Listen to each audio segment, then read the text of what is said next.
Hello दोस्तों, आलिम coaching classes में आपका स्वागत है। आज हम बात करेंगे फिजिक्स के एक इम्पोर्टेंट क्वेश्चन के बारे में जो बोर्ड एग्जाम में 3 या 5 नंबर में पूछा जाता है।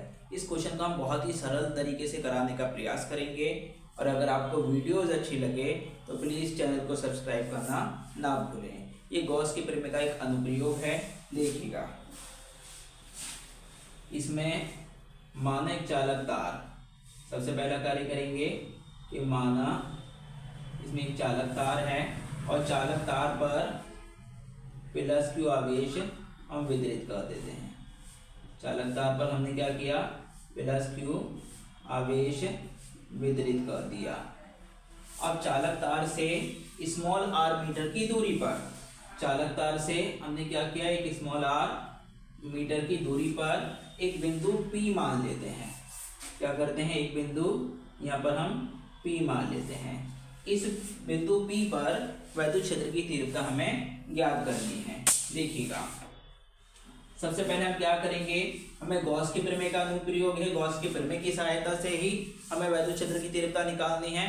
और गॉस की प्रमेय जो यूज होती है वो एक गॉसियन यानी कि बंद पृष्ठ के लिए लागू होती है। तो हम क्या करेंगे, इस पृष्ठ को हम पहले बंद कर लेते हैं, क्लोज कर लेते हैं, इसे डॉट डॉट डॉट करके इस तरीके से, और यहाँ पर भी इसे डॉट डॉट डॉट करके इस आकृति को हम क्या करेंगे, बंद कर लेते हैं दोनों तरफ से।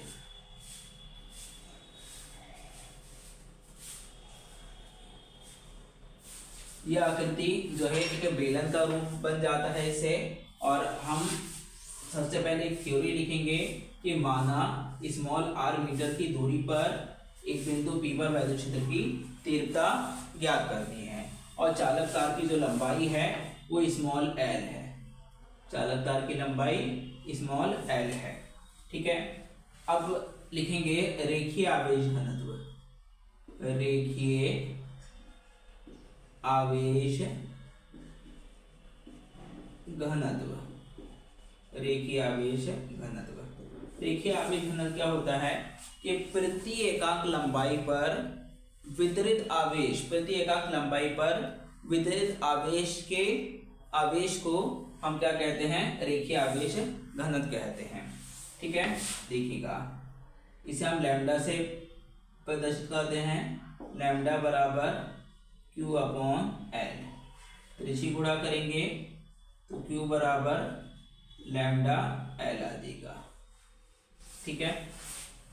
अब लिखेंगे, अब हमें इस बिंदु पर एक स्मॉल क्षेत्रफल ले लेते हैं, सूक्ष्म क्षेत्रफल, और अब उसे हम dA बोलेंगे और वैद्युत क्षेत्र की तीव्रता को E बोल देते हैं।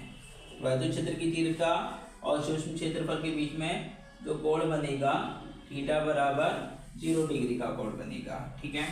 हम एक क्या करते हैं, इसका फ्लक्स निकालते हैं सूक्ष्म क्षेत्रफल का। तो इसे लिखेंगे d फाई E बराबर vector E dot vector dA। इस सूक्ष्म क्षेत्रफल के लिए फ्लक्स का फॉर्मूला है, लेकिन कुल क्षेत्रफल के लिए, पूरे पृष्ठीय क्षेत्रफल के लिए तो फ्लक्स निकालेंगे तो हम दोनों ओर का समाकलन करना पड़ेगा। दोनों ओर का समाकलन करने पर, दोनों ओर का समाकलन करने पर, समाकलन करेगा इंटीग्रल d फाई E बराबर integral vector E dot vector dA आ जाएगा। d फाई E का समाकलन आएगा फाई E, इसका समाकलन करेंगे इंटीग्रल वेक्टर का सिंबल हटाएंगे और यहाँ पर क्या आ जाएगा, E dA cos थीटा।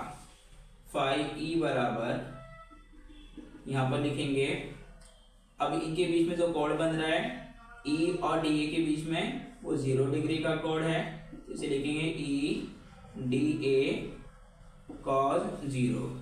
आपको पता है cos 0 की जो वैल्यू होती है वो 1 होती है, तो हम इस तरीके से इसे लिख लेंगे E इंटू डी ए और cos 0 की वैल्यू क्या हो जाती है 1 हो जाती है। लिख लीजिएगा। तो ये आएगा बच्चों फाई ई बराबर ई इंटू, अब ये डी ए जो है ये क्या है, पृष्ठीय क्षेत्रफल है, इसे सूक्ष्म क्षेत्रफल का। अब हमें जो इंटीग्रल डी इंटू ए है इसका मतलब है टोटल पृष्ठ का क्षेत्रफल। तो बेलन का पृष्ठीय क्षेत्रफल का फार्मूला क्या होता है, 2 पाई आर एच, 2 पाई आर एच। तो फार्मूला लगाएंगे 2 पाई आर एच, एच की जगह उसकी लंबाई की हाइट कितनी है, एल है, तो ये आ जाएगा, इसे इक्वेशन फर्स्ट बोल देंगे। अब आते हैं गॉस की प्रमेय से। गॉस की प्रमेय से, गॉस की प्रमेय से, गॉस की प्रमेय क्या होती है बच्चों, फाई ई बराबर Q upon epsilon naught. Phi E बराबर, हमने क्यू का मान स्टार्टिंग में निकाला था, क्यू बराबर लैम्डा एल, क्या आ जाएगा, क्यू बराबर lambda L upon epsilon not. इसे समीकरण नंबर 2 बोल देते हैं। समीकरण 1 व समीकरण 2 से अब इनके मानों की तुलना कर लो फाई के।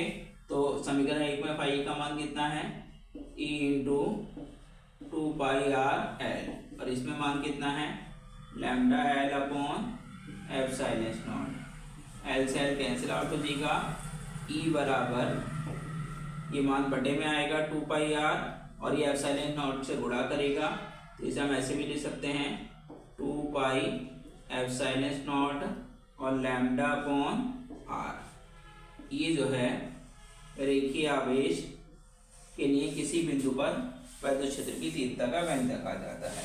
हम अगर इसे इस तरीके से लिखना प्रयास करेंगे सरल तरीके से, 1 अपॉन 4 पाई एप्सिलॉन नॉट और 2 lambda upon R, 2 lambda upon R. हम चाहें तो ऐसे भी लिख सकते हैं, अगर 2 से 2 कैंसिल आउट करेंगे तो वैल्यू यही आ जाएगी, 1 upon 2 pi epsilon naught lambda upon are.